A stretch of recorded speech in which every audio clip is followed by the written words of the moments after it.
Welcome one and all to another edition of The Damage Report with me, John Arola, and we're joined once again by Yasmin Khan. Yasmin, it's great to have you here. Everybody watching this knows already that you make great videos for Rebel HQ and you're a political commentator in your own right, and they probably already listened to Global Thread, but what they might not know is that you're also a birthday girl. I am a birthday girl today. I chose to spend my birthday with all of you here on The Damage Report. And I normally don't work on my birthdays, so this is a special treat for me, really. That's awesome. So they've also learned that you make poor life choices. You should be taking today off, but you chose wrong, so now you're stuck with it, and it's good for us because we get to talk politics with you. So thank you for that. Very excited to have you on. I'm already seeing a bunch of birthday messages rolling in. If people want to send those, we'll be responding during our breaks. Oh yes, oh no, they're sending in a ton.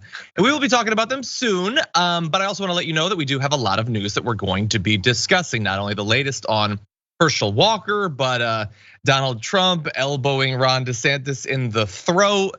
And it's a throated elbow that's going to pay dividends as we approach the midterm elections. So this is just a down payment on the fun we're gonna have with their growing feud.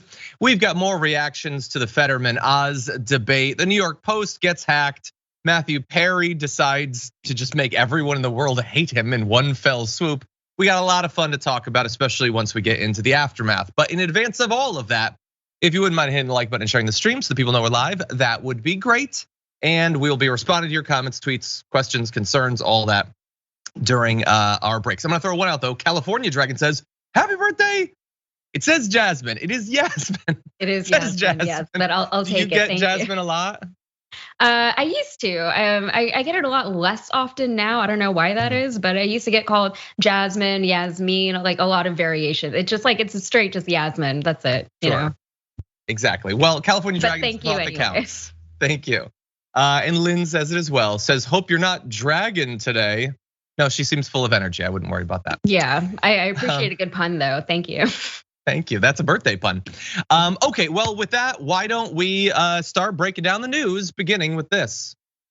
We're a party of racists, Sean. Me and you're a racist. The Republican Party's racist. Wow, Lindsey Graham woke up and decided to be honest for once. No, that was actually him defending Herschel Walker in a weird way. What you need to understand is that Herschel Walker is facing an allegation that he pressured a woman to have an abortion and then paid for that abortion.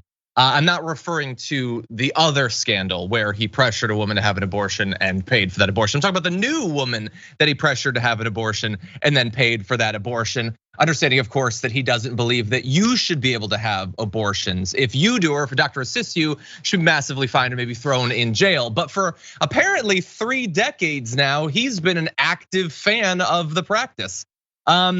He's denied it, of course, so bear that in mind. It's allegations. That said, he's not the only one denying it. He ran to Fox News to receive a massive assist from them. Here's Sean Hannity talking about this newest scandal. There was no evidence presented at all that corroborated the story that they said. The only evidence they presented is you might have dated some woman. I'm not sure who it is. You know, Lindsey, I think back to the Kavanaugh hearings. I think back to the Bork hearings. I think back to the Clarence Thomas hearings. The late, great Herman Cain, a dear friend of mine. Herman Cain, one woman after another. It was like on a daily basis. Another person came forward, then another. Then all of a sudden he said, I don't have the money to fight this. He got out of the race and no more women came out anymore. There's no more allegations against Justice Kavanaugh anymore. No more allegations against Clarence Thomas after he was confirmed. It seems like this pattern, it happens over and over again, which is why I believe in due process and the presumption of innocence. Particularly when it's a Republican candidate. If it's some allegation made on 4chan about Hunter Biden, he doesn't give a damn about the innocence thing, he's all in. First of all, I would like to note that it is awesome that in your defense of Herschel Walker, you remind us that you guys frequently put forward candidates that have a string of sexual assault allegations or abortion allegations or all those sorts of things. You also remind us, by the way, that in every one of those cases, you've never once believed any of these accounts, no matter how many contemporaneous, confirmations of it there are. In the case of the first abortion scandal for Herschel Walker, the documented evidence that it happened, that he sent money for it, combined with his laughable inability to convincingly deny that it happened. You don't care about that. You put forward terrible men, and then you apologize for them and ignore their sins, their crimes, and all of that. So that's not so much a defense of Herschel Walker as an indictment of Sean Hannity himself, but they also throw out that once the men either get their positions or resign, the allegations go away. Let's note very briefly that that's not remotely true. Donald Trump became president in 2016, and any number of additional allegations of sexual harassment and sexual assault came out afterwards. So he's sweeping all of that under the rug. But in the case of people like Kavanaugh, can you really blame the women from not wanting to come forward? They not only found out that it isn't going to make a difference, that these guys are still gonna get positions, lifelong positions of incredible power and influence, but also not only will it not matter at all, but your life will be destroyed if you dare to come forward. So this is like a indecipherable puzzle to Sean Hannity. For a rational person with an ounce of compassion, it's the easiest thing in the world to understand. We're gonna get to more defenses of Herschel Walker, but Yasmin, what do you think about this most recent scandal?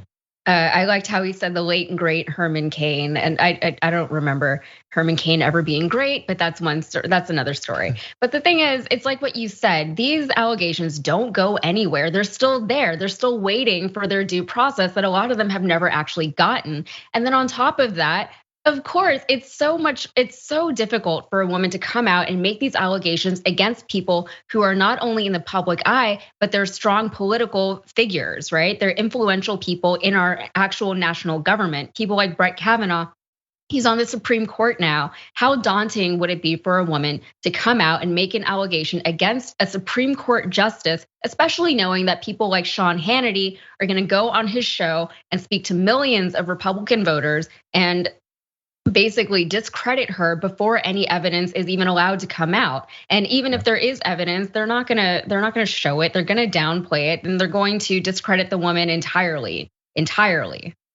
Yeah. Well, look, Sean Hannity, his main objective there is to just tell the audience, okay, this looks really bad. We know that this looks really bad, but we really need you to support this guy. So didn't you get really mad during the Kavanaugh thing? Didn't you get really mad? Think of these other times that you were mad, and don't be like worried or anxious about Walker, about his inability to formulate a statement or get through an entire week without a massive scandal coming forward.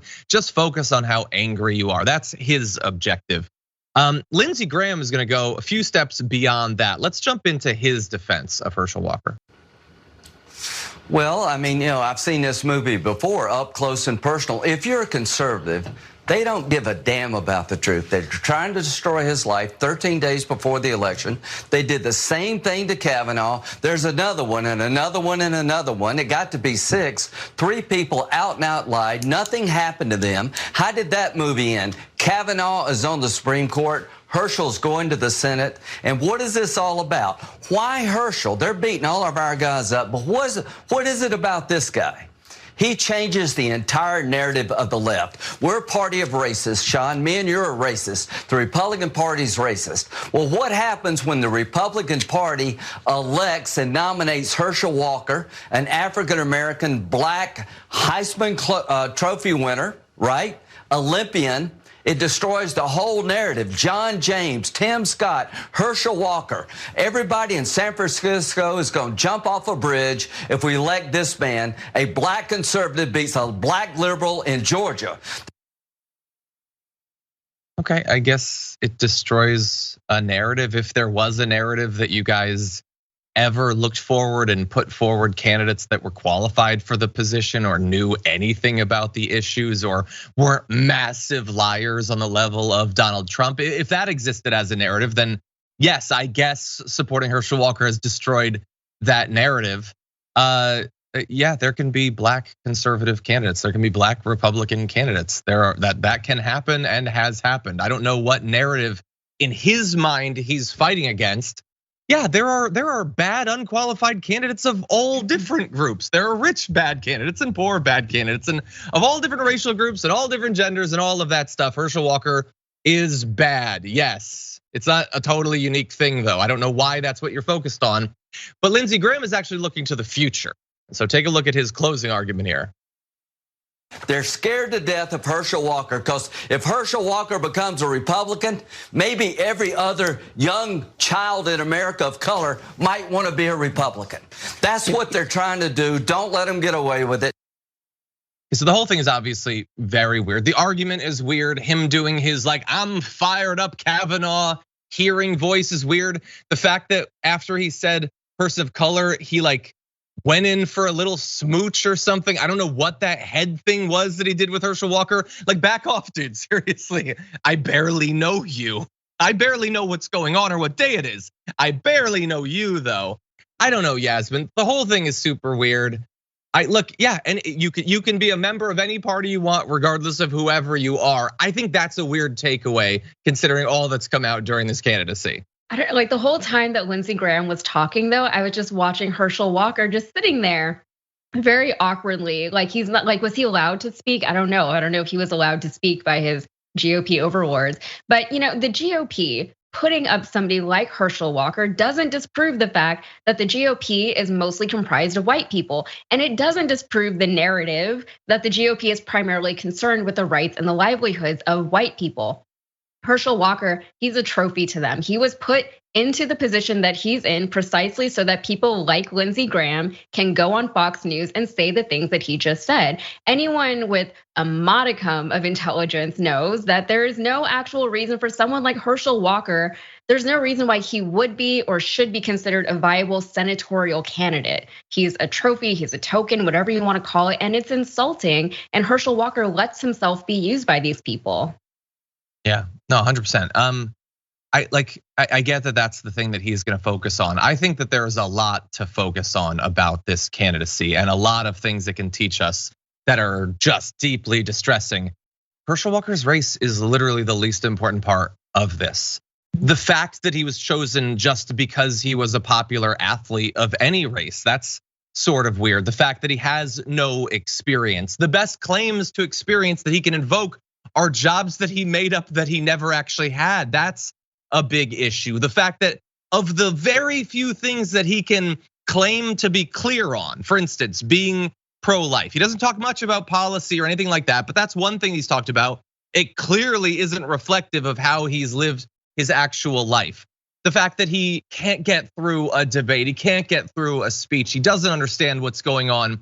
Those are all things that I think we should talk about and think about and worry about going forward. What this represents for what candidates might come after Herschel Walker.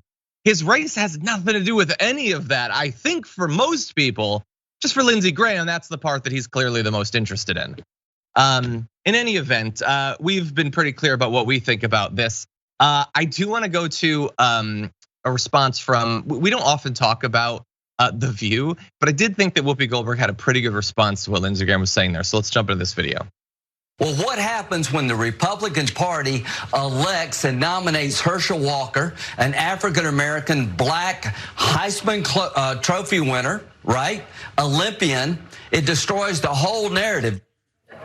So here's the thing you need to know, Lindsey. Just because we see a black person does not mean that we do monkey see, monkey do. And I'm sure that you don't know how insulting that is. But let us just say to you, don't ever say that again, because you look ignorant as hell. Don't do that. I think the sad thing about this is, Herschel Walker is woefully underqualified for this job. And the only reason he was chosen and also supported by Trump is because Raphael Warnock, the senator in Georgia, is black. And they wanted someone who was black to confront him, to oppose him. We don't know we can't tell each other apart. Exactly. And I think it's sad that the GOP is using Herschel Walker in that way. I think it's sad too. I'm no longer so concerned about how it's sad for Herschel Walker because he's lying massively about these claims that have been made against him. I lose some of my compassion for him when he's denigrating these women for coming forward about their experiences. But yeah, that's 100% true. I don't agree with Whoopi Goldberg on a lot politically recently, but she is totally right. Yasmin, what do you think? No, I agree, especially with what was her name, Sunny, what she was saying. Sunny Hostin, I think is her name, I believe. Yeah. Sorry, but yeah. But the thing is, it really shouldn't be about race and all these things, all these identity politics things. You need representation in government, but when it's used this way against people and against the better will of what's good for the people, it's really dangerous and it's distracting more than anything. And we know that Herschel Walker is not a qualified candidate by any means. We know that he lies about things that he shouldn't be lying about. We know that he's been caught lying multiple times, but we also know that Republican voters are still going to vote for him. Every time he gets caught in a lie, we see his poll numbers sink and then they just come right back up, because what other option do these diehard Republicans have? They're not going to vote for Raphael Warnock.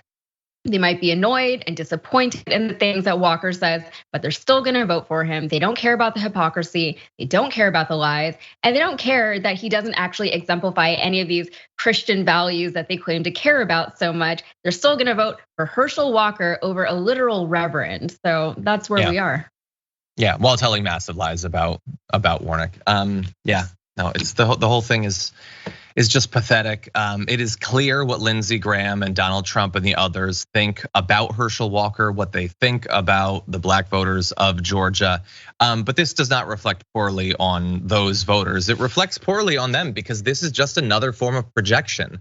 They clearly think that they should decide, which candidates to support, which candidates to back, at least partially on race. That clearly is something that signals to them something important. I don't think most people are like that, but Lindsey Graham and Donald Trump, that is clearly the way that they're approaching this. It's incredibly insulting. I think it's incredibly transparent. We'll see if any of this breaks through. And unfortunately, as Yasmin, as you were alluding to, the evidence doesn't seem super strong. Now, following the first abortion scandal, we pointed out that the polls did seem to move to favor Warnock. Well, we got to update you on that. Let's take a look. So after the abortion story broke, a couple points of support for Herschel Walker seemed to melt away. And like in an irrefutable demonstration of how little Herschel Walker actually cares about any of this, whether you can trust what he says, cost him like 2 points for like 5 days. That was it. Like on top, he's right back. It is an incredibly, incredibly close race. And what's interesting is, like, I focus on the poll results, but what you're seeing here, let's put that back up, is what made people at least look into these candidates. So when the abortion story first broke, the first one, that did create a spike in searches about Walker, which sort of makes sense. But it wasn't even as much as just when they debate. And like, yes, I'm glad that people care enough about a debate that they're looking into the candidates following it. That's good, I suppose. But this is an absolutely massive scandal. Any other candidate, but like 2015 or before, this would sink any candidacy. This clear hypocrisy on the question of abortion. And for him, it was something like people were like, I'll Google a little bit. Maybe I'll think about it for like 3 or 4 days. Then we're moving on with our lives. We don't care. And that just, I find that super depressing, Yasmin.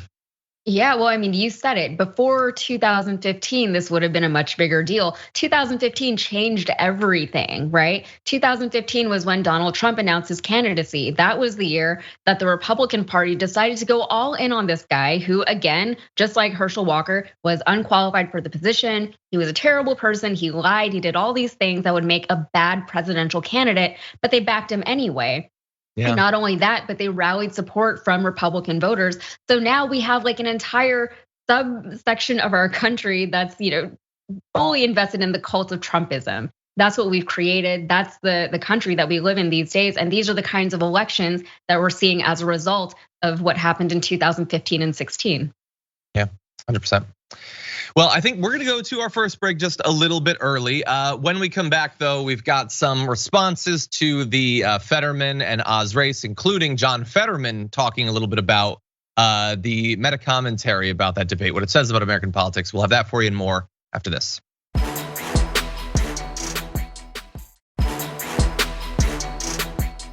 Okay, we've got so much more to get to. Let's jump into it. Knew it wasn't going to be easy after having a stroke after 5 months. In fact,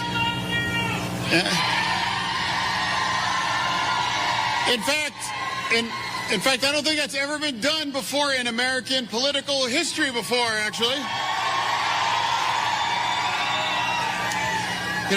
After that stroke, I got knocked down, but I got back up. And I hope that when you had those challenges, women, you're.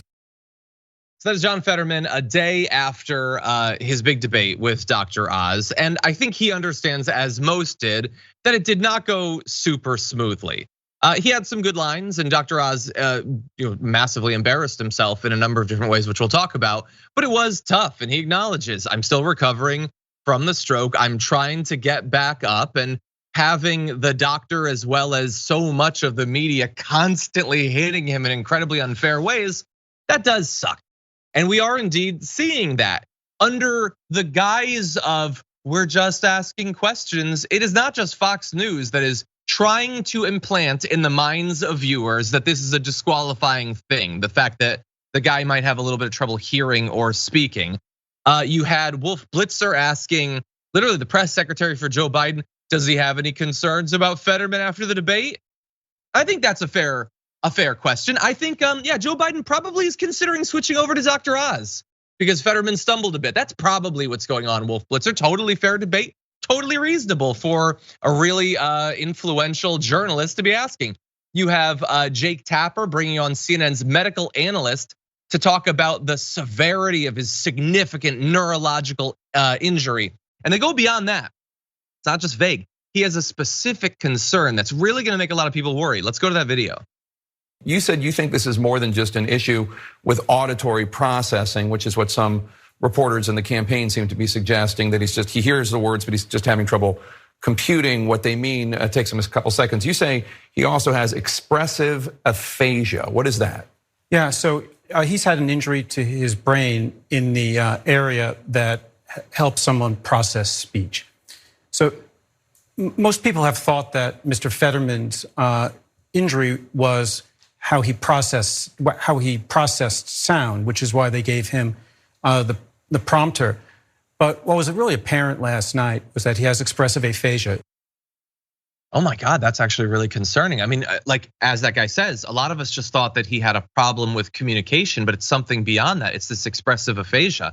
And since I'm not a doctor and there's no way to know what that means, I guess I'm just gonna leave this little interaction on cable news being very, very worried about John Fetterman. Oh wait, I can Google it, I looked it up. Expressive aphasia means, for instance, according to Hopkins Medicine, that the person might eliminate the words and or the from sentences. They might speak in short but still meaningful sentences. Well, dear God, not expressive aphasia, not in this economy. That's a communication thing. Like the headlines and the interview are all, oh, this isn't just a communication thing, it's much worse because now we have words that we know you won't be able to define that just mean it's a communication thing. It's the same damn thing. And this is not Fox News, it's not Breitbart, this isn't Ben Shapiro, this is CNN in multiple different instances desperately trying to get people in Pennsylvania to be worried about the fact that John Fetterman just speaks with a little bit of difficulty. You saw him at the rally, by the way, he seemed perfectly fine. Not 100%, but he communicates a lot better than Louis Gohmert or Marjorie Greene at this point. But that's not the impression you would get from these very serious establishment media types that are just asking questions. Yasmin, what do you think? Yeah, it's a crazy double standard that the left has for its political candidates. And that double standard is perpetuated by a lot of left-leaning or left-center media like CNN. The things that are coming out of John Fetterman's mouth are not nearly as bad as the things that we've heard out of very lucid, non-health related, candidates on the right who don't have issues with, what is it, the aphasia thing, right? They don't have those issues, right? Yeah, so it's not a problem, but they're making it a problem. They're making it to be more than it is, more than it should be. And I think we need to commend Fetterman instead for going through what he went through. That's a huge deal to have a stroke and then to still be on the campaign trail and still debating on a national stage and still going to rallies. That's a big deal. Yeah, 100%. I absolutely hate it. And look, I know everybody's been led to believe that the media is like totally liberal. It's a liberal media bias. CNN, MSNBC, they love the Democrats. And yes, there are plenty of Democrats that they like.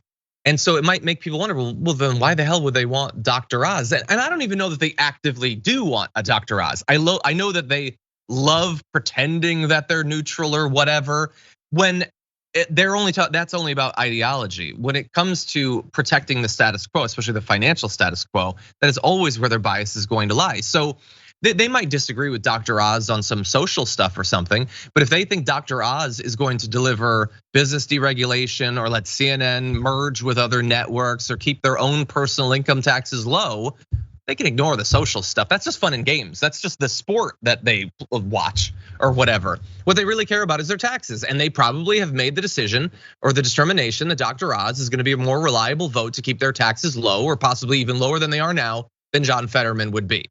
And so it's very easy for them to just ask questions, even if it's incredibly ableist. Even if it's incredibly ableist, when they've been told for weeks that a lot of disabled people find this to be highly offensive, they clearly care more about their taxes than insulting literally millions of people suffering with the exact same medical conditions that John Fetterman is currently recovering from.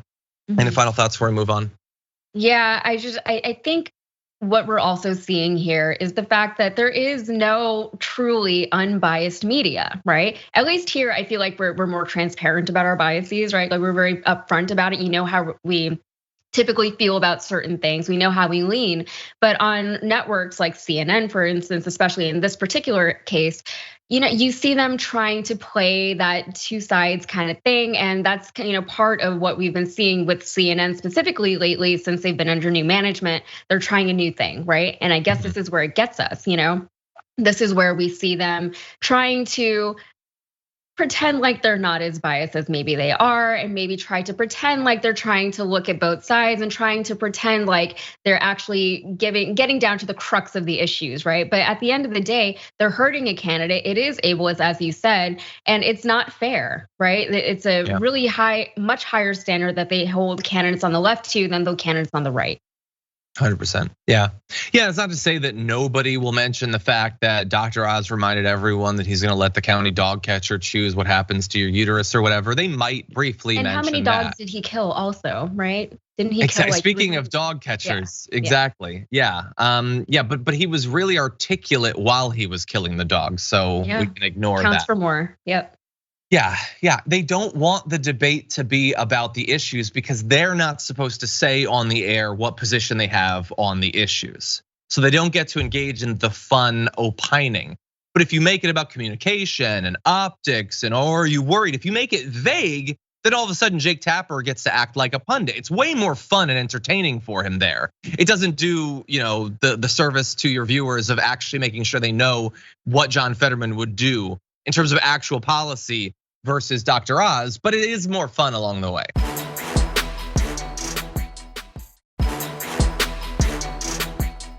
Donald Trump has not yet launched his 2024 presidential election, but he is already attempting to take down his most likely foe, Ron DeSantis. And he's using a unique weapon to do that. That weapon is called Marco Rubio. He is wielding Marco Rubio as a weapon in regards to this rally that he's going to be doing in the near future. Donald Trump announced that on November 6th, so just 2 days before the midterm elections, he's gonna be heading to Miami, which I looked it up, is in Florida, and he's gonna be doing this big rally. Donald Trump, Senator Marco Rubio, who's in a relatively tight Senate race. And you know who won't be joining them? The popular Republican governor of Florida, who's also in a race right now. Ron DeSantis not invited to that rally in his own state 2 days before the midterms. They talk about it's gonna be a get out the vote rally. Well, for certain people, I guess, in support of special guest Senator Marco Rubio. Talks about how Donald Trump, his endorsement record is currently undefeated, 19-0, which I don't care enough to look that up. I don't think that it's true, but it's interesting that he's not getting behind DeSantis there. That is not lost, by the way, on DeSantis and his camp. Apparently, some people in DeSantis' orbit complained that the Florida governor's team was not informed of the rally prior to Trump announcing it. saying you've got the Sunday before election day totally hijacked by Trump, parachuting in on Trump Force One, taking up the whole day. No Republican could go to a DeSantis event that day, none. And DeSantis won't be here. This is big. Another called it an elbow to Ron's throat and blamed Trump advisors. Yeah, I bet that's what it is. I bet Donald Trump would never do anything petty to hurt Ron DeSantis. It's all on his advisors. It's a scheduling oopsie doopsie, I think, actually. Yasmin, what do you think? Just a little upsy daisy, whoopsie daisy. This has to be so annoying for DeSantis right now. He's got midterm elections coming up. He's got things he needs to be doing. He's supposed to be campaigning for himself and for his senator. And instead of focusing his attentions where he actually needs to be focusing them right now, he's got to deal with Donald Trump, a literal child, a toddler who's acting just like a child. And at this point, he's just more of a nuisance than anything. What I think is that overall, I don't think DeSantis is that worried about Trump. I think a lot of the GOP is trying to get away from Trump. Overall, I'm not talking about this particular event, right? But I think they're trying to get away from Trump, and they're not going to do it completely until they have someone to replace him with. And DeSantis knows that he's the guy that they're looking at. And DeSantis already stole Tom Brady from Donald Trump, so he's not too happy about that. Oh, who would be? Yeah, this is hilarious. I mean, it is 2 days before the election, and they make a great point. Like, you're not going to get high-profile people to come to your thing. They're definitely going to go to the bozo rally over with Donald Trump. Now, look, could this end up helping out Ron DeSantis a little bit anyway by accident? Maybe. I mean, if he does inspire Republicans to vote who weren't going to, presumably they will also vote for Ron DeSantis, even if it's not the point of the rally. So that could help Ron DeSantis. I don't know who is attending a Donald Trump rally 2 days before the election who wasn't planning to vote. So I don't know exactly who this is really targeted at anyway. But the one other, it would be an interesting move for Donald Trump to go beyond just snubbing DeSantis in his own state. I don't think that he has the intestinal fortitude, but think about how much it would benefit Trump if he could engineer a Ron DeSantis loss. Because Ron DeSantis wants that position as governor so that he can deliver red meat for the base for the next year and a half leading up to the primaries. He can push every gay student back into the closet. He can ship migrants to the middle of the ocean. I don't know what his plans are, but crazy stuff. And he needs to be the governor to be able to do that stuff. It would be really beneficial to Donald Trump if he were to lose. Donald Trump could pull like a Game of Thrones style twist and like endorse his opponent and campaign against him. I don't think that he would ever do that. I think that he's too scared about the fight against Ron DeSantis, but I would love to see it. Yeah, I mean, there's a question of how much of a threat is Donald Trump unto himself, and how much of the GOP is pulling his strings kind of behind the scenes, right? So how much would the establishment GOP members, like the Mitch McConnells and those kind of guys, how much would they actually be able to stop Trump from doing something like that, from self-sabotaging the party? Because Donald Trump may or may not be a part of the party for very long going forward. We'll have to see. Well, he's under a lot of indictments right now. So I know. I don't have any faith in that, but yes, there are many of them. I will grant you that. Okay, time to move on to our next topic. Look at that, 3 stories in one block. What the hell is going on? Let's move into this. If you woke up this morning and you follow the New York Post on Twitter, you might have been a little bit surprised by what you saw. Their tweets included things like, "We must assassinate AOC for America." Okay. Lee Zeldin, candidate in New York, says, I'm not gonna read the actual message, but it's claims that he is going to sexually assault Kathy Hochul, who he's running against. They have a tweet quoting Governor Greg Abbott saying, "I will order Border Patrol to start slaughtering illegals." And they also have Lee Zeldin making racist remarks about Eric Adams. Chris Rufo, the guy who invented all the groomer stuff, saying we must destroy and imprison union teachers, claims that they need to murder Joe and Hunter Biden. Now, they didn't actually send these out intentionally. They say that they have been hacked and they're investigating the cause. And I have seen more recent updates saying that they think a disgruntled employee was responsible for this. Now, they didn't send these out, and anybody can be hacked. They're not responsible for the fact that they got hacked. They're the victim here. But also, some of those aren't super far off from stuff that they would have rolled out anyway. I mean, have you followed the New York Post? Their stuff is wild. No, they're not gonna openly say we should assassinate AOC, but they've been fear mongering about AOC for literally years. The stuff about Greg Abbott is like, it's like a slightly weaker verb away from being any random thing that he would actually say. And again, they're not responsible for this. And I'm not saying that I think a lot of people were fooled into thinking that these were true. I hope that that's not the case. I hope that the tweets are crazy enough that they wouldn't believe that. But I also think, I don't know, like the fact that the Rufo one says we must destroy and imprison union teachers. That could totally be a thing that he says. And so this is, to me, a learning moment about how extreme the other side has gotten. And maybe for the New York Post to think a little bit about how they present news. Again, they're the victims here. They're not responsible for this, but that doesn't mean it can't be an opportunity to learn a little bit. I mean, let's hope that they learn. And it's like the headline about my Governor Greg Abbott, that one was kind of scary because, yeah, I don't know, like he said some pretty crazy things, especially about immigrants down at the border. And it is plausible, if you already believe in a lot of those things, then it's plausible that he also said that. It's just every time they say one thing, the next thing they have to say has to be a little bit more dramatic, a little bit more intense. And eventually you could kind of get to that point where you're calling for assassinations and things like that. But a side effect of these sorts of stunts and hackings is that it actually discourages people who might actually be bright and intelligent and motivated to get involved in the democratic process.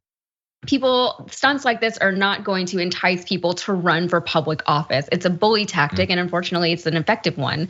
And on top of that, the average citizen, as you said, they already have a hard time distinguishing between what's real and what's fake on the news and on social media, especially on Twitter of all places. And good for the Post for deleting the tweets and for disclosing the hack. But this is kind of how conspiracy theories are made. If something can possibly happen, then the people who are already paranoid are more likely to believe that it is happening and that it's happening all the time, or at least whenever that particular narrative is convenient for whatever theory that they are proposing at the moment.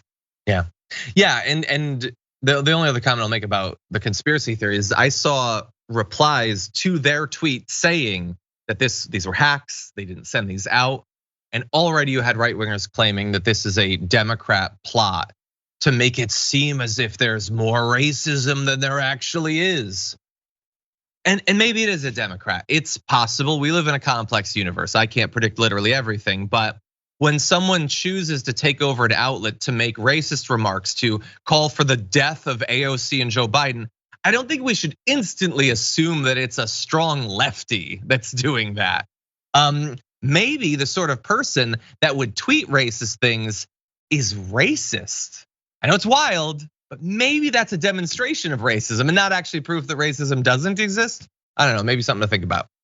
Yeah, what a weird like yarn on the wall kind of conspiracy that would be if it was a leftist who was doing any of this.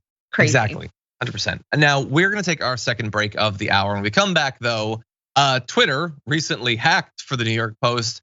Apparently has a new owner. We're gonna break down what we think might come of this after this break.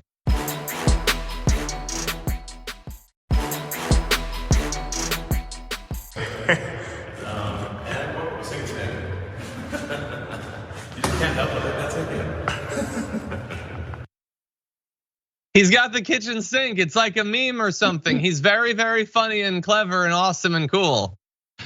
I'm already exhausted by this, but it looks like Elon Musk is in fact going to do the thing that he wanted to do before he desperately didn't want to do it and then was forced by paying of $1 billion fine to do. That is by Twitter. He's going to be in control of Twitter, and we are all going to have to apparently deal with that. Now, Twitter is in a bad way. Not because of the bots or whatever excuse he came up with to not have to follow through on his contract. No, there's a new report showing that Twitter is struggling to keep heavy users who account for about less than 10% of actual users, but generate 90% of all tweets. I can think of a few names who I think make up a significant portion of that. They've apparently been dropping off. I can sort of get that. Twitter has a lot of problems.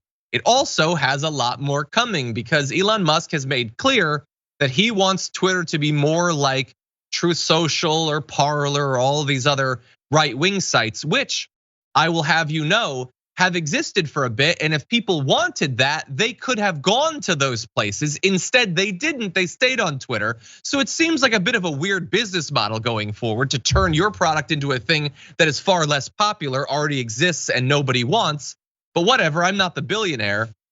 Yasmin, what do you think Musk taking over, what effect do you think it'll have in the near term? You know, it's just like capitalism, right? It's like we're lousy for choice, but all the choices are the exact same. And I will say, I really do want to hate on Elon Musk for his dumb sense of humor, but let's be real. If I was one of the richest people in the world, I probably would say a lot of dumb things just for my own amusement. I feel like I already do that in life, but I just don't have billions of dollars to make people pay attention to me.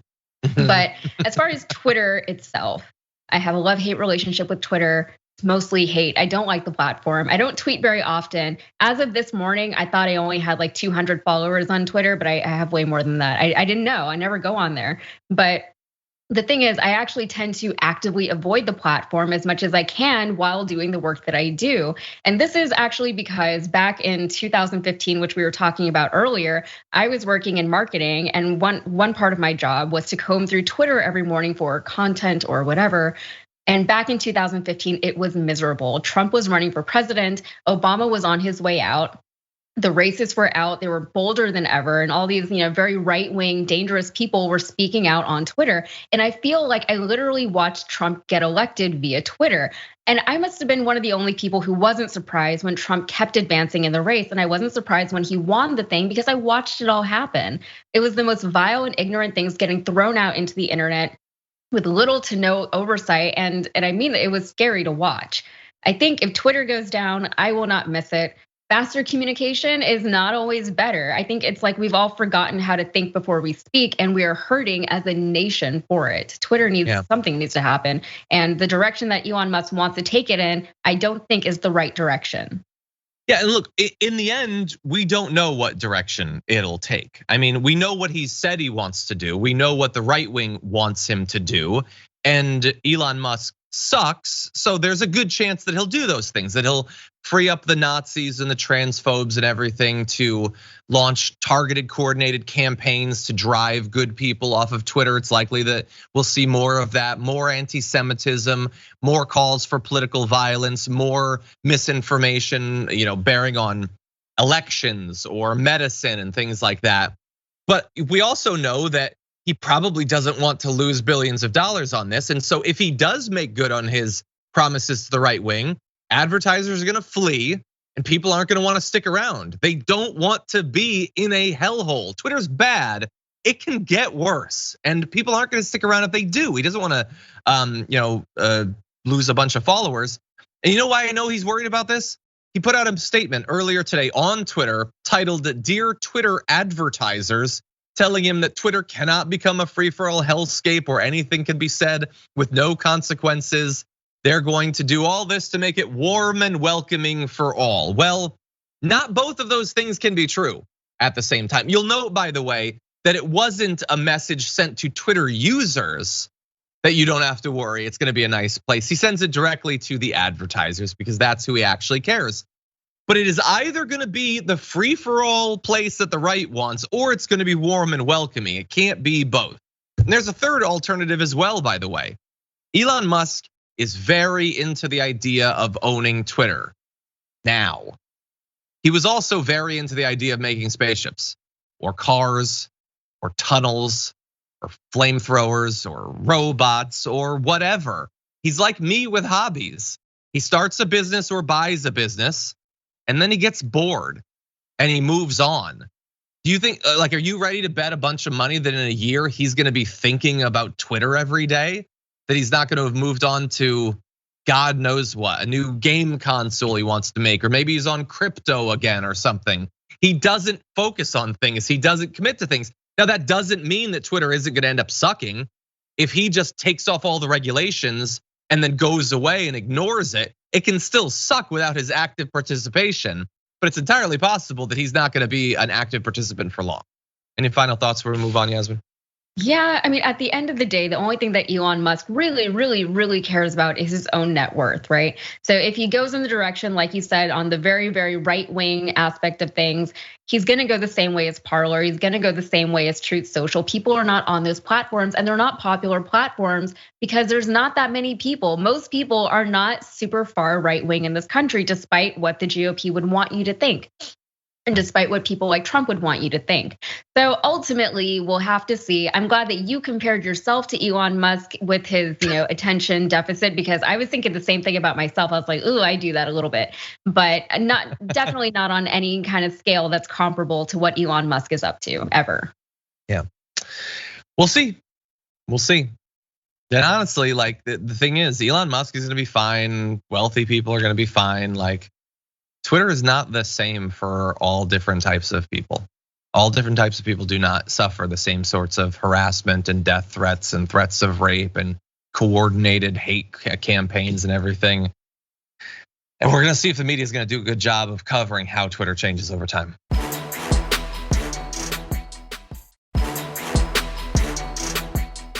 You might recall at the beginning of this week, Marco Rubio announced via Twitter that one of his canvassers had been the victim of a brutal attack, which seems indisputable. The part that's in dispute, though, is that Rubio immediately said that he was attacked because he was a Republican.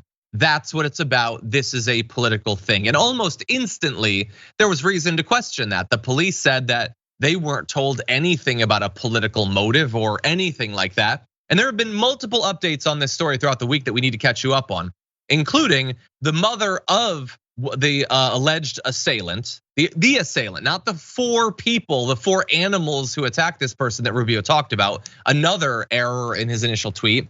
But the mother says, my son doesn't know anything about politics. He likes fishing. My son has never voted. She says he's obviously not going to commit acts of political violence when he doesn't even care about politics and doesn't follow it. She says, by the way, that she's scared of identifying herself because she doesn't want to lose her job. She says that she only votes in presidential elections. She barely even knew much about Rubio's campaign until the actual tweet went out. Now that's bad enough. What's worse though, is that according to police, the guy who was attacked is claiming that it was political. Now, he wasn't initially. When he first talked to police, when he was interviewed, he didn't mention anything about the attack being political motivated. Then Rubio sent out his tweet. And then when the guy started talking to the police again, he said that it was about him being a Republican. That is still possible, by the way. It is possible that this guy who cares more about bass than politics did commit an act of political violence. And regardless of the motivation, you can't attack people. It's bad, it's an assault. But it really is seeming convenient that instantly Marco Rubio jumps to the politics, that the victim's father goes on a political talk show to say that he thinks that anarchists or paid leftists did it, which is a couple steps even beyond what Marco Rubio is willing to claim. They're all claiming that this is political persecution when so far the evidence doesn't demonstrate that. Yasmin, what do you think? Yeah, like Republicans don't miss an opportunity to victimize themselves when they're not the victims in any way. And they're out here talking about how dangerous these streets are for conservatives, but just because they have different opinions, but they're the ones who are lining polling stations with guns, right? They're the ones who are encouraging their people to go to polling stations and to watch the polls, right? They're vigilantes and they're pretending like they're victims. And this guy's mom, correct me if I'm wrong, but isn't she a registered Republican? The guy who attacked the Republican and said no Republicans in my neighborhood. It said she was a registered Republican, I think. I'm not sure about that. She apparently doesn't follow politics too much. She might have voted for Republicans. Yeah, she said she doesn't vote in the midterms and she wasn't paying attention to Rubio and what's going on here. But crafting a narrative in politics is kind of second nature. But the thing is, with Rubio, he saw this as an opportunity to craft a narrative that helped his campaign, or I think he thought it helped his campaign, but he didn't think twice about the family whose life he has now turned upside down, right?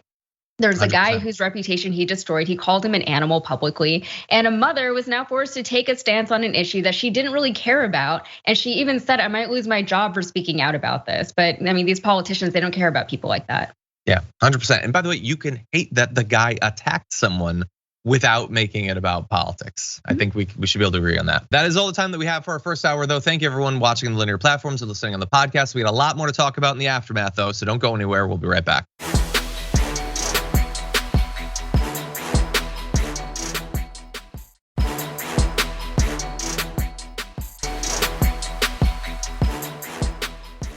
Thanks for listening to the full episode of The Damage Report. Support our work, listen ad-free, access members-only bonus content, and more by subscribing to Apple Podcasts at apple.co/TYT. I'm your host, John Adarola. I'll see you soon.